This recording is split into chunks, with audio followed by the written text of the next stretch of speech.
Sir जय हिंद, colonel S Pathania sir, जय हिंद, बहुत बहुत शुक्रिया समय देने के लिए। Thank you sir. Great to interact with you. Thank you. Thank you sir, शुक्रिया। दरअसल जम्मू कश्मीर विधानसभा में हम एक जबरदस्त टकराव देख रहे हैं। जम्मू रीजन के जो नेता हैं, विधायक हैं, वो अलग हैं। कश्मीर से चुने हुए विधायक जो हैं वो अलग खेमों में बढ़ चुके हैं। इस बीच ऐसी खबरें भी सामने आ रही हैं, छिटपुट खबरें कि जम्मू को एक अलग स्टेट बनाया जा सकता है, कश्मीर एक अलग स्टेट हो सकता है, जम्मू यूटी हो सकता है।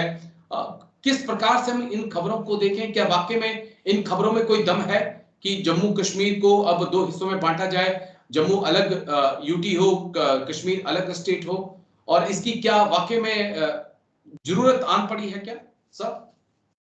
देखिए राजेश जी, मैं थोड़ा सा आपको जम्मू कश्मीर के बारे में बताता हूँ। यहाँ पे दो रीजन है, पहले तीन होते थे, और यहाँ पे एक कश्मीर एम्पायर थी जिसकी जो सल्तनत जिसको आप बोलते हैं, और ये दोनों जम्मू और लद्दाख उसकी दो कॉलोनीज थी। तो पिछले 77 साल से जो कश्मीर बेस्ड पॉलिटिशियन रहे हैं, उन्होंने इन दोनों रीजन को या डिवीजन जिसको हम बोलते थे पूरी तरह से एक्सप्लॉइट किया, डिस्क्रिमिनेट किया, उसके बाद सबजुगेट किया और अप्रेस किया। ये चक्कर पिछले 70 साल से चल रहा था। जहां तक हमारी पार्टी का सवाल है, ये 4 साल पहले हमने शिवसेना के साथ इशू लिया था, और उसकी वजह भी मैं आपके साथ शेयर करता हूँ। अगर आप देखें, जम्मू और कश्मीर देखने में एक नाम लगता है, जो उनको लगता है कि शायद ये एक ही जगह पे है, वो है जी। 300 किलोमीटर का फैसला है जम्मू और कश्मीर के बीच में। Okay sir. ना हमारा रिलीजन सेम है, ना हमारे ट्रेडिशन सेम है, ना हमारी ज्योग्राफी सेम है, तो तीन कल्चर भी अलग है। ये चार ही चार चीजें जो है, ये दोनों, इनको एक डिस्टिंक्ट आइडेंटिटी मिल जाती है। जम्मू रीजन अलग और कश्मीर रीजन अलग। अभी अगर हम एरिया की बात करें, जम्मू डिवीजन या रीजन के अंदर जो एरिया है वो है 26,000 स्क्वायर किलोमीटर, और कश्मीर के अंदर इट्स अराउंड 16,000 स्क्वायर किलोमीटर जी।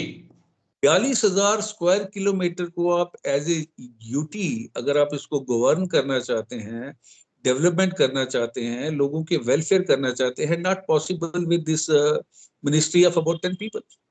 वैसे भी दूसरी वजह ये है कि जम्मू रीजन के अंदर जो पिछले 77 साल का डिस्क्रिमिनेशन चलता है, जो अभी भी चल रहा है। अभी हाल ही में मैंने एक सुना था कि कोई 3,000 टीचर की वैकेंसी निकली, उसके अंदर फारसी, फर्शियन सारी लैंग्वेज थी, लेकिन डोगरी लैंग्वेज के लिए एक भी वैकेंसी नहीं निकली। ओके। जम्मू के अंदर पिछले 77 साल में ये जम्मू दूरदर्शन या डोगरा चैनल नहीं बना पाए, कोशिश ही नहीं। और उसके बाद अगर हम बात करें कि जहां तक जम्मू और कश्मीर रीजन की अगर आप डेवलपमेंट देखेंगे, तो जमीन आसमान का फर्क है। वो अपनी पॉपुलेशन हमसे 15 लाख ज्यादा बढ़ा के दिखाते हैं, जो कि टोटली मैनिपुलेटेड और फज्ड है जी। और आजकल अगर आप देखेंगे कि गोवा की मैं बात करता हूँ, 3700 स्क्वायर किलोमीटर एरिया है और 16 लाख पॉपुलेशन है, फुल फ्लेज स्टेट है। अब आप यूपी देख लीजिए, 2 में बट गई, बिहार 2 में बट गया, आंध्र प्रदेश 2 में बट गया, एमपी 2 में बट गया, बिकॉज गवर्नेंस के हिसाब से लॉ एंड ऑर्डर, डेवलपमेंट, ये सारी चीजें जो छोटी स्टेट्स है, economical viability also they are doing much better. So जरूरत भी है, और एक थिंक टैंक ग्रुप है जो बताते हैं कि हमारे पास कम से कम 50 स्टेट होनी चाहिए। ओके। लेकिन हमारी जो सोच है वो बदलनी चाहिए, और जम्मू एंड कश्मीर के अंदर ये जरूरी है कि जम्मू को एक सेपरेट यूटी बनाया जाए टू बिगिन विद, और उसके बाद जो कश्मीर है उसको सेपरेट यूटी बनाया जाए। अभी जम्मू रीजन के अंदर 26,000 स्क्वायर किलोमीटर में 10 डिस्ट्रिक्ट है जी, और वहां पे 16,000 किलोमीटर में 10 डिस्ट्रिक्ट है। तो ये कहीं लॉजिकल लगता नहीं है। That is another form of exploitation. और मैं आपके साथ ये शेयर कर रहा हूँ कि 4 साल पहले हमने ये मुहिम उठाई थी, और अभी मैं जब लोगों से बात करता हूँ तो जो रिस्पॉन्स है वो टोटली अलग है जी। BJP on its own can never come in the power unless they have a coalition with one of the party which is Kashmir based, और वो हमारे लोगों के इंटरेस्ट में भी नहीं है, वो देश के इंटरेस्ट भी नहीं है। इन्होंने पीडीपी के साथ वो ट्रायल खेला था, लेकिन वो देखिए अब कितनी जल्दी फेल हो गया। वो 3 साल के बाद सब, और उसके बाद 10 साल के बाद इलेक्शन हुए। तो ये जरूरी है कि दोनों रीजन की जो एस्पिरेशन को मद्देनजर रखते हुए, और उसके बाद ये जो डिवाइड अभी दोनों रीजन के बीच में पैदा हो रहा है, पोलराइजेशन जो बढ़ रहा है, वो भी हमारे लोगों के लिए ठीक नहीं है। और उसके बाद अगर आप देखिए 4 प्रॉब्लम जो है इस समय हमारे पास है, वो है कि एक तो रेस्टोरेशन ऑफ स्टेटहुड की जो बात चल रही है, उसके बाद रेस्टोरेशन ऑफ 370, दरबार मूव, और जम्मू रीजन में जो बढ़ती हुई मिलिटेंसी, ये चारों की चारों चीजें एक ही स्ट्रोक में बीजेपी खत्म कर पाएगी, और BJP will be able to fulfil its promise of having a Hindu chief minister in the Jammu UT to begin with. और उसके बाद ये सेंटर का डिसीजन है कि कैसे हमने इनको स्टेट बनाना है, किस साल में बनाना है, that centre will take the call. ठीक। कुछ लोग ये भी बोलते हैं कि कश्मीर जो है हमारे हाथ से निकल जाएगा, वो सब बेमानी है, उसके अंदर कोई लॉजिक नहीं है। कश्मीरी वहां जाएंगे नहीं, पाकिस्तान यहाँ आ नहीं सकता, so that thing is of no relevance और एनी वैल्यू एज सच। लेकिन क्या एक अलगाववाद नहीं भड़केगा? ऐसा सेपरेट अगर स्टेट बनाया जाता है तो कश्मीर के लोगों के अंदर भी तो एक नाराजगी होगी। क्या हम इसका कंसेप्ट धर्म के आधार पे देखेंगे? क्योंकि जैसा आप भी कह रहे हैं कि जम्मू में हिंदू बहुल है, वहां पर मुस्लिम बहुल कश्मीर है, तो धर्म के आधार पर तो हिंदुस्तान में कोई स्टेट बनता नहीं है सर। तो तो धर्म के ये अलगाववाद को बढ़ावा नहीं देगा? Dharma is not a issue at all. जी। We are talking about the problem which are facing, both the people are facing. Polarisation बढ़ रहा है, डिवीजन आपस में बढ़ रहा है। तो उसके बाद चीज ये है कि अगर हम साथ मिलके रहे, जम्मू यूटी, मैं यूएस स्टेट की बात अभी नहीं कर रहा हूँ, दोनों को यूटी दिखती है, राइट। उसके बाद आपस में जो सौहार्द भी बढ़ेगा, रिलेशन भी इंप्रूव होंगे, वो अपनी डेवलपमेंट करें, हम अपनी डेवलपमेंट करें। बाकी religion is not a issue in this, because ये रिलीजन के ऊपर प्रॉब्लम अलग है कि geographically culture, tradition and religion is one of the aspect, we are different. और वैसे भी डेवलपमेंट और वेलफेयर, लॉ एंड ऑर्डर की मेंटेनेंस के हिसाब से छोटी स्टेट का कंसेप्ट है। अभी जो पीछे जो हुए हैं 4 जो मैं स्टेट काउंट कर रहा हूँ, उसमें रिलीजन कहीं नहीं आता है। और उसके बाद जो है आप ये देखेंगे कि जो डेवलपमेंट, जो मेन इशू है development and welfare of people, that will take a big leap forward, and रिश्ते भी अच्छे होंगे, और आपस में आप आगे बढ़िए, आपके साथ एक हेल्दी सा कंपटीशन रखिए, और अपने अपने खुश होके जिए। लेकिन ये क्या डिमांड सर्कल पठानी से कुछ कड़वे सवाल, ये डिमांड कुछ वैसी नहीं हो रही है जैसा कुकी मैतेई के बीच मणिपुर में चल रही है? वो भी एक कुकी लैंड की मांग कर रहे हैं, अलग स्टेट की मांग कर रहे हैं वो। अब क्योंकि वो क्रिश्चियन बहुल है, वहां पे मैतेई हिंदू बहुल है, और हम देख रहे हैं कि किस प्रकार की टेंशन वहां पे है।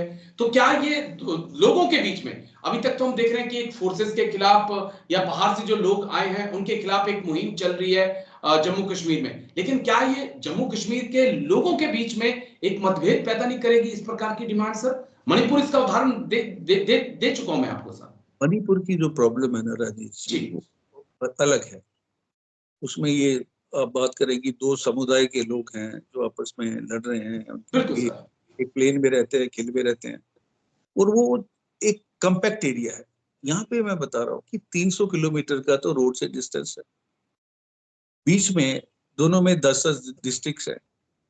इक्वेशन जो है वो ये मान लीजिए कि 60-40 की है। अगर हम हिंदू जी। की बात करें, हिंदू बहुल है जम्मू कश्मीर में, तो 99% मुस्लिम है ना, और वो तो रहेंगे। अगर आप जम्मू एंड कश्मीर को एक सेपरेट या एक एंटिटी लेके चले, तो वो तो चल रहा है। अगर इतना ये सॉफ्टन होता, इतना अगर ये स्मूथ सिस्टम होता, तो ये सारी प्रॉब्लम उठती नहीं। ये सारी प्रॉब्लम उठी हैं डिस्क्रिमिनेशन की वजह से, ऑपरेशन की वजह से, डेमोग्राफिक जिहाद जो जम्मू के लोगों पे लादी गई थी। 11-12 साल पहले मैं लोगों से, अपने जो फौजी थे खासकर, उनसे बात करता, तो वो तो अपना घर बेच के यहाँ से निकलना चाहते थे। इस जी। किस्म का माहौल था। तो अगर उस माहौल में आप क्यों जीना चाहते हैं जिसमें आपको डर है? तो उस डर को खत्म करने के लिए, आपस में बॉन्डेज को मजबूत करने के लिए, and development, law and order, welfare of people, that is the most ideal solution at the moment. ठीक है, बस एक आखिरी पॉइंट जो मैं आपसे समझना चाहूंगा, और कि लद्दाख को जम्मू से काटकर एक अलग यूटी बना दिया गया, लेकिन अलग यूटी बनने के बाद भी लद्दाख की आवाम खुश नहीं है। हाल में हमने देखा कई लोग दिल्ली की तरफ उन्होंने कूच किया, उनकी कई मांगे हैं, कई आंदोलन लद्दाख में भी चल रहे हैं। तो क्या इस बात की कौन गारंटी देगा कि अलग यूटी बनने के बाद जम्मू की प्रॉब्लमें सॉल्व हो जाएंगी?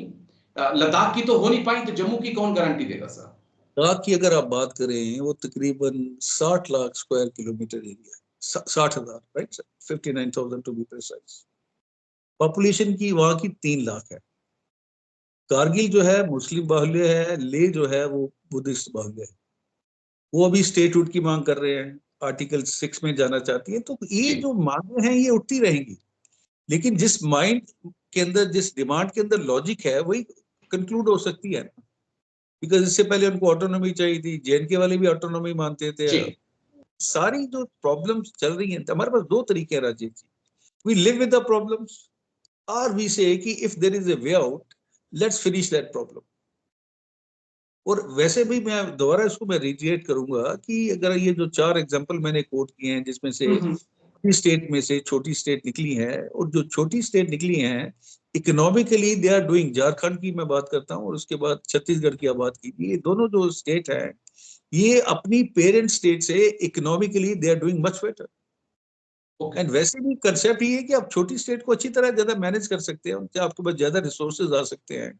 और लोगों की जो देखिए, कोई भी गवर्नेंस का मुद्दा क्या है, development and welfare of people, जी और उसके बाद लॉ एंड ऑर्डर मेंटेनेंस, ये तीनों मुद्दे जो है अपने आप कंप्लीट हो जाएंगे अगर ये सेंट्रल गवर्नमेंट इसके ऊपर विचार करती है। बाकी अभी देखिए, थोड़े दिन पहले एक डिमांड उठी थी कि पुंछ और राजौरी को सेपरेट ड्यूटी बना दिया जाए। कल को एक और डिमांड उठेगी कि भद्रवाह डोडा को एक अलग सेपरेट, फिर वो कहेंगे जी कठुआ और सांबा को एक सेपरेट ड्यूटी बना दीजिए।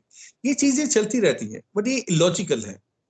तो इलॉजिकल का जो उफान होता है, और ये तभी होगा जब लोगों को ये पता चलेगा। You see any demand when it turns into a people's movement. Uttarakhand में आपको पता 8 साल लगे थे, जी around 80 people they lost their life, उसके बाद ये बनी थी उत्तराखंड। तो ये एक लंबा स्ट्रगल है जिसके अंदर जब तक लोग इन्वॉल्व नहीं होंगे तब तक तो बात नहीं पहुंच पाएगी, लेकिन ये है कि कहीं ना कहीं बात उठी है और आपने समझाने की भी कोशिश की कि क्यों जरूरी है। लेकिन होप कि ये जो एक मुहिम चल रही है वो कभी रंग लाए। लेकिन बड़ा आखिर में एक ही सवाल हो जाता है कि मणिपुर का एग्जाम्पल मैंने आपके सामने रखा, कल को पंजाब में हिंदू और सिख रहते हैं, वहां पर भी अगर ऐसी डिमांड उठने लगे कि होशियारपुर को, पठानकोट को, दसूआ को, इन जगहों को अलग किया जाए, यहाँ पे हिंदू हैं वहां पर सिख हैं, क्योंकि वहां पे भी खालिस्तान की मूवमेंट बहुत तेजी से चल रही है, तो शायद ये फिर चिंताजनक हो जाएगा सब देश के लिए। आखिरी पॉइंट आपका जानना चाहूंगा। मैं ये कहना चाहता हूँ कि दिस जी all has to be taken very seriously. इसके पूरे प्रोज एंड कॉन्स आपको वर्कआउट करने पड़ेंगे, नेशनल इंटरेस्ट को देखना पड़ेगा, उसके साथ साथ लोगों को देखना पड़ेगा। जी ये सारी जो मुहिम चलती हैं, देखिए ये अभी तेलंगाना बना है या छत्तीसगढ़ बना है, झारखंड बना है या ये उत्तराखंड बना है, तो उसके पीछे कोई लॉजिक तो अप्लाई किया गया होगा। तो वही लॉजिक अगर लगता है, and if it is supported by the movement, by the people. अभी हम तो यही कर रहे हैं कि जब हम लोगों के पास जा रहे हैं, उनको हम समझाने की कोशिश करते हैं कि आप देखिए, आपके हित में और आपकी जो आने वाली जनरेशन के हित में क्या है, उसी हिसाब से आप कॉल लीजिए।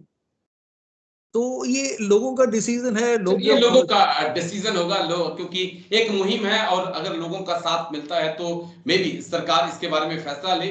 लेकिन बड़ा अहम पॉइंट आपने आज मेरे तमाम दर्शकों के सामने रखा है कि ऐसी पॉसिबिलिटी है कि हो सकता है और होना चाहिए कि जम्मू और कश्मीर अलग अलग यूटी या स्टेट बने, ताकि दोनों ही अलग अलग तरीके से अपना विकास कर सकें। लेकिन शुक्रिया कर्नल एस एस पठानिया, आप आए और एक अलग पॉइंट आज आपने रखा है, और आई होप कि मेरे दर्शकों को काफी पसंद आएगा। थैंक यू सर, जय हिंद, thank you sir, God bless you Rajesh, bye bye, bye bye. Thank you sir.